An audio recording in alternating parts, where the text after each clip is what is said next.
أعوذ بالله السميع العليم من الشيطان الرجيم بسم الله الرحمن الرحيم وبه نستعين إنه خير ناصر ومعين رب صل على محمد وآله الطيبين الطاهرين اللهم صل على محمد وآل محمد وعجل فرجهم. Nous sommes arrivés au hadith de Imam al-Rida alayhi salam. Aujourd'hui, on essaye de terminer les hadiths des imams. De chaque imam, de son côté, il a développé quelques aspects autour de la personnalité de l'imam al-Mahdi, Ajallah ta'ala farajahu al-Sharif. Donc, on commence avec hadith l'imam al-Rida, notre 8e imam, salawatullah wa salamu alayhi. Le hadith, il est très intéressant parce que, historiquement parlant, ça prouve énormément de points. Il y a plusieurs savants que j'ai vus, ils ont traité ce hadith car il est très explicite et très enrichissant concernant le fait de prouver que l'idée d'Al-Mahdi, il existait bien auparavant, même avant la naissance d'Al-Mahdi, ajallah ta'ala farajahu al-Sharif. En fait, l'histoire, c'est Da'bel al-Khuza'i. Certains ils le prononcent différemment. En tout cas, Da'bel al-Khuza'i, c'est un poète très connu qui s'est présenté devant l'imam al-Rida alayhi salam, pour réciter ses poésies magnifiques. Madarisu ayatin khalat min tilawah wa manzilu wahyin muqfarul arasati. Il a parlé de Karbala et de martyrs de Karbala et également des autres martyrs parmi les descendants de Ahlul Bayt alayhimus salam. Donc, il a parlé de tous ces martyrs devant l'imam Rida. Et l'imam Rida, il pleurait énormément, il versait des larmes, et les gens autour de lui également, une ambiance très particulière. Après, vers la fin de ses poésies, il a récité les deux vers que je vais essayer de traduire pour vous, et c'est très important. Vous pouvez même les noter, vous pouvez les analyser, car ça explique finalement la vision de l'imam al-Rida, excuse-moi, la vision des gens concernant l'imam Mahdi, et ça explique également la vision de l'imam al-Rida lorsqu'il a il a donné ses commentaires ou ses explications sur ces deux vers. خروج إمام لا محالة خارج. Donc, c'est qui parle? C'est Da'bel, devant l'imam al-Rida et les autres partisans de Ahl al-Bayt. Il dit, il arrive à cette partie, il dit Khuruju imamin, la réapparition d'un imam, la mahalata kharijun, absolument il doit arriver ou sortir un jour. Yaqumu ala ismillah wal barakati, il se tiendra debout grâce à nom de Dieu et sa bénédiction. يميز فينا كل حق وباطل. Il va distinguer dans ce bas monde entre la vérité et tout ce qui est mensonge, tout ce qui est injustice. ويجزي على النعماء والنقمات. L'imam al-Rida alayhi salam, en tout cas, je ne vais pas lire tous les poésies. L'imam al-Rida, il pleure beaucoup, et puis il se lève et il s'adresse à Da'bel. Ya Khuza'i. Il lui parle, il dit, oh Khuza'i, nataqa ruhul qudus ala lisanika bihadayn al-baytayn. Ruhul qudus, c'est-à-dire l'ange. Donc, certains, ils peuvent dire l'ange Gabriel. Ala kun ruhul qudus, c'est l'ange. Normalement, c'est indiqué pour l'ange Gabriel. Quand vous dites ar-ruh, il y a des divergences entre est-ce que c'est Gabriel ou un autre ange qui est plus important que Gabriel. En tout cas, l'ange a mentionné ce que tu as mentionné à travers ta langue. Subhanallah. فهل تدري من هذا الإمام ومتى يقوم? Est-ce que tu sais, est-ce que tu es au courant qui est ce imam et quand est-ce que ça sera en fait la réapparition de cet imam. ومتى يقوم. فقلت لا يا مولاي. Donc Da'bel, il fait dans ses poésies, il décrit dans ses poésies Khuruj imamen, la réapparition d'un imam, il explique en détail avec ces quelques vers qu'il fait, mais il sait même pas, finalement, il ne sait pas, il s'agit de qui exactement et quand est-ce que ça sera la réapparition de cet imam. Donc, il dit, La ya maoulay, illa anni sami'tu bi khuruj imamin minkum. Mais j'ai entendu le fait qu'il y aura un imam parmi vous, yutahhiru al-arda min al-fasad, qui purifiera la terre, c'est-à-dire, il va justement, yamla'u al-arda qistan wa adla, il va purifier cette terre, wa yamla'uha adlan, et il va remplir cette terre pleine de justice, kama muli'at jawra, alors que il n'y avait que l'injustice. Faqala ya Da'bil. Et donc là, c'est qui l'a expliqué ça? C'est Da'bil, il avait entendu ces hadiths. Donc, il a fait dans ses poésies, il a expliqué la réapparition de cette personne, de l'imam. Et l'imam Rida, il lui pose la question, tu sais c'est qui? Il dit non, je ne sais pas, mais je sais généralement que ce sera quelqu'un qui absolument, il va arriver un jour dans ce bas monde pour remplir la justice, etc. L'imam, il dit ya Da'bil, oh Da'bil. Al-imam min ba'di Muhammad. Donc, l'imam après moi, là, il donne l'identité exacte de l'imam al-Mahdi. Wa ba'da Muhammad, l'imam après moi, c'est Muhammad. Donc, vous le savez, Muhammad, c'est-à-dire Al-Jawad. Après Muhammad, Ali. Ali, c'est clair, Al-Hadi. Wa ba'da Ali, ibnuhu al-Hassan. Et là, il s'agit de l'Askari. Wa ba'da al-Hassan. Et là, c'est clair, Al-Hujjah, Al-Qa'im, Al-Muntadhar fi ghaybatihi. La preuve de Dieu qui sera debout et attendue dans la période de l'occultation. Al-Muta'i fi dhuhurihi sera obéi lorsque il arrive. Law lam yabqa min ad-dunya illa yawmun wahid. S'il ne reste de ce bas monde qu'un jour, la tawwala Allah dhalika al-yawm. Ce jour ça va être long pour que cet homme il viendra hatta yakhruja, pour que cet homme arrive, yakhruj fayamla'u al-arda adlan kama muli'at jawra.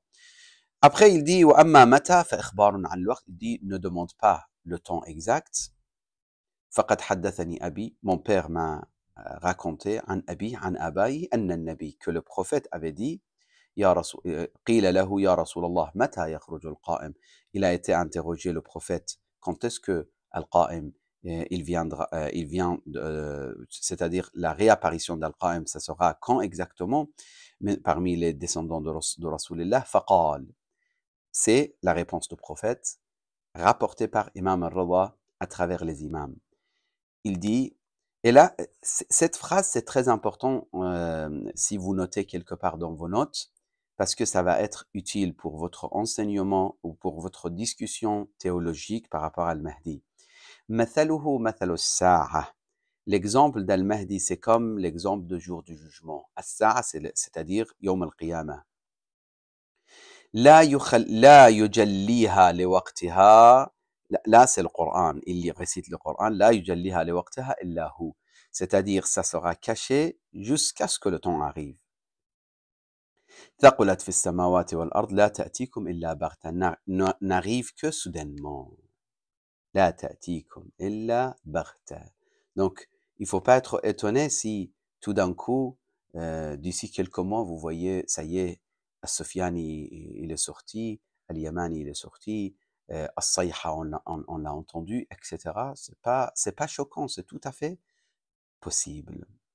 Ça, c'est le hadith de Imam al-Rida. Je passe pour essayer, comme je vous ai promis, de terminer les hadiths aujourd'hui. Comme ça, la semaine prochaine, si Allah nous donne l'occasion, on parlera de l'identité de l'imam al-Mahdi et de sa vie.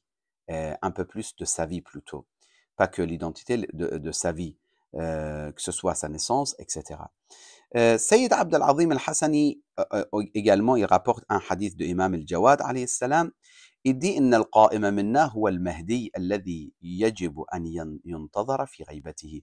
Le Mahdi, Al-Mahdi qui sera attendu lors de l'occultation. وَيُطَاعْ فِي ظُهُرِ obéit après la réapparition. Et il est le troisième parmi mes descendants. C'est-à-dire, le Jawad, il parle de troisième. Donc, Jawad, al-Hadi, al-Askari, al-Mahdi. والذي بعث محمدا بالنبوة وخصنا بالإمامة, il jure par Allah subhanahu wa ta'ala, إنه لو لم يبق من الدنيا, encore la même chose que l'imam Rida, il dit ici, il ne reste qu'un jour, etc. كما ملأت جورا وظلما إن الله تبارك وتعالى ليصلح له أمره في ليلة, c'est-à-dire en une nuit, les choses vont être rangées pour que l'imam arrive. Lorsqu'il doit en fait réapparaître, les choses vont être préparées très rapidement. Après, il donne l'exemple, كما أصلح أمر كليمه موسى, comme ce qu'il a fait Allah pour Moussa alayhi salam. Il est parti pour ramener un peu de feu, pour réchauffer sa famille, etc. وهو رسول لأهله نارا, il est parti pour ramener un peu de feu. فرجع وهو رسول نبي, il est retourné alors qu'il était prophète et messager. ثم قال أفضل أعمال أمتي أفضل أعمال شيعتنا انتظار الفرج. Le meilleur des actions de nos partisans, c'est le fait d'attendre al-faraj, c'est-à-dire attendre la réapparition de l'imam al-Mahdi. Bien sûr, sur comment attendre, peut-être on a déjà parlé un petit peu, on parlera plus tard un peu plus en détail, parce qu'il y a la façon malheureusement négative, c'est-à-dire la personne, il attend, mais il prépare rien. Mais il y a d'autres façons qui est justement celle qui doit être appliquée, c'est-à-dire préparer pour la réapparition de l'imam, préparer nous-mêmes. Quand est-ce qu'on veut changer? Quand est-ce qu'on veut se perfectionner? Est-ce qu'on va toujours dire plus tard, plus tard, plus tard? Si quelqu'un, il est colérique et il manque de respect avec sa famille, avec ses parents, avec sa femme, avec les enfants, il est injuste, quand est-ce qu'il va changer? Si quelqu'un, il est orgueilleux et que à chaque fois, il infériorise les autres, quand est-ce qu'il va changer? Si quelqu'un, il se croit le meilleur ou la meilleure personne dans la société ou dans la communauté, quand est-ce qu'il va changer? C'est une personne, etc., etc. Donc, tous ces vices, tous ces problèmes doivent être réglés, sinon, on n'aura pas l'occasion d'être auprès de l'imam, salamullah alayhi. Imam al-Hadi, le hadith de Imam al-Hadi, à l'époque de Abbasites, là, c'est une époque très compliquée, que les Abbasites, ils commencent à chercher vraiment qui est l'imam, le 12e attendu. Ils veulent le tuer, tout simplement, comme ce qui s'est passé à l'époque de Moïse, le prophète Moussa. La même chose. Là, les Abbasites, ils étaient prêts à tuer le 12e imam, car ils avaient entendu énormément de hadiths et ils savaient que il va arriver, il va poser des problèmes pour eux. Ils ne savaient pas quand est-ce qu'il va poser des problèmes. Est-ce que ça sera dans 100 ans, dans 200 ans, etc. Mais quoi que ce soit le cas, ils ne voulaient pas l'existence de cette personne, de ce imam. Donc, il commençait à chercher. L'imam al-Hadi, alayhi salam, c'était une époque, ça a commencé finalement cette sensibilité. Imam al-Askari, c'est encore plus compliqué à l'époque de l'imam al-Askari, mais même à l'époque de l'imam al-Hadi. C'est pour ça, il dit dans certains hadiths que le nom ne doit pas être mentionné. Et là, on se pose la question, pourquoi il ne faut pas mentionner le nom de Al-Mahdi?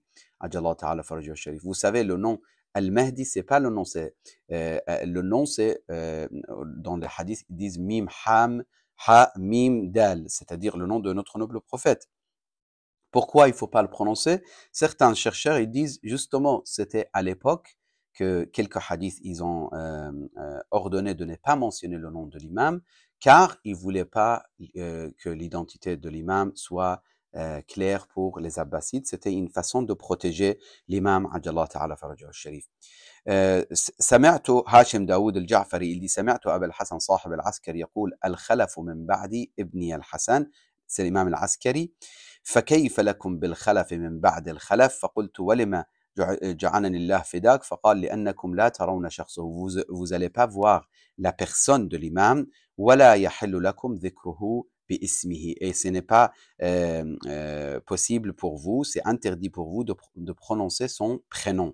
قلت فكيف نذكره قال قولوا الحجة من آل محمد. Donc comment on mentionne alors son nom? L'imam il dit, vous dites al-hujjatu min Ali Muhammad, vous prononcez pas son nom. Ça, c'est le hadith. Donc, maintenant, on a terminé, pour ceux qui veulent savoir de quoi on a parlé depuis tout à l'heure.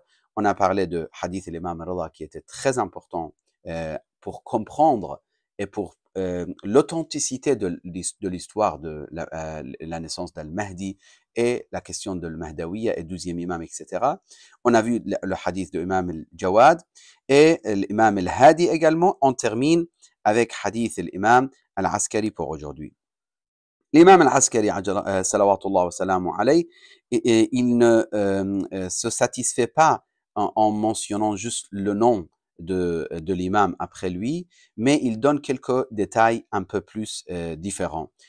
Par exemple, le hadith ici, il dit فعن أحمد بن إسحاق بن سعد الأشعري قال دخلت على أبي محمد الحسن بن علي.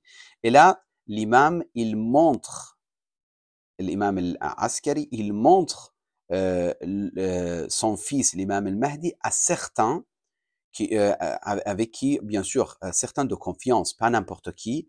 Et là, ce n'est pas juste le fait de donner des informations, c'est vraiment visualiser ou regarder directement ou voir directement l'imam. Il dit, cette personne, par exemple, qui était un homme de confiance par rapport aux imams, il dit, j'ai rentré chez l'imam, salamullahi alayhi, et il y a Ahmed ibn Ishaq, inna Allah tabaraka wa ta'ala lam yukhlil ard, et il a posé la question, qui sera après toi, ya ibn Rasulillah? L'imam Al-Askari, donc notre 11e imam, il explique que la terre ne sera jamais vide de la preuve de Dieu, wala yukhliha ila an taqum as-sa'a, jusqu'au jour du jugement, min hujjatin lillahi ala khalqih. Si vous ouvrez Kitab al-Hujja d'Al-Kafi, vous allez voir énormément de hadiths, beaucoup de hadiths, qui prouvent justement ce point, que la terre ne doit jamais être vide d'une preuve de Dieu, c'est-à-dire hujjatullah fi hadhihi al-ard. À l'époque des prophètes, et puis awliya Allah, puis notre noble prophète, puis les imams, la terre ne sera jamais vide. Et vous connaissez aussi le hadith inni tarikum fikum ath-thaqalain, qui est authentique chez les sunnites et les chiites. On a déjà parlé, ça prouve que notre époque, celui qui ne croit pas à l'imam al-Mahdi, il n'a pas d'imam. Et celui qui n'a pas d'imam, il meurt, il sera mort en tant qu'ignorant. Ma tamitat al-jahiliya, c'est un hadith authentique chiite et sunnite. Donc il dit, l'imam alayhi salam, il dit, la terre ne sera jamais vide d'un hujja, bihi yadfa'u al-bala an ahli al-ard. Et là, on se pose la question, est-ce que la preuve de Dieu doit être sur cette terre toute la période, dans toutes les époques? Est-ce que pour protéger spirituellement cette existence et ce bas monde, dans ce bas monde, ou c'est une protection spirituelle et matérielle? Ça, c'est une question que je ne sais pas, est-ce qu'on aura l'occasion de parler, mais il y a des divergences, il y a des points de vue vers lesquels je pense, je crois en fait plus que c'est les deux aspects. Si vous voulez, je réponds rapidement. Et avec mes modestes connaissances et mes modestes recherches, je crois que l'imam est la bénédiction de Dieu pour les deux aspects, pour l'aspect spirituel, mais également l'aspect matériel de cette existence. Mais ce n'est pas notre sujet. Ici, il dit « Yadfa'u bihi yadfa'u al-bala'a an ahli al-ard » ou « Yudfa'u al-bala'u an ahli al-ard » c'est-à-dire tous les malheurs sont éloignés ou les gens sont protégés de certains malheurs grâce à lui.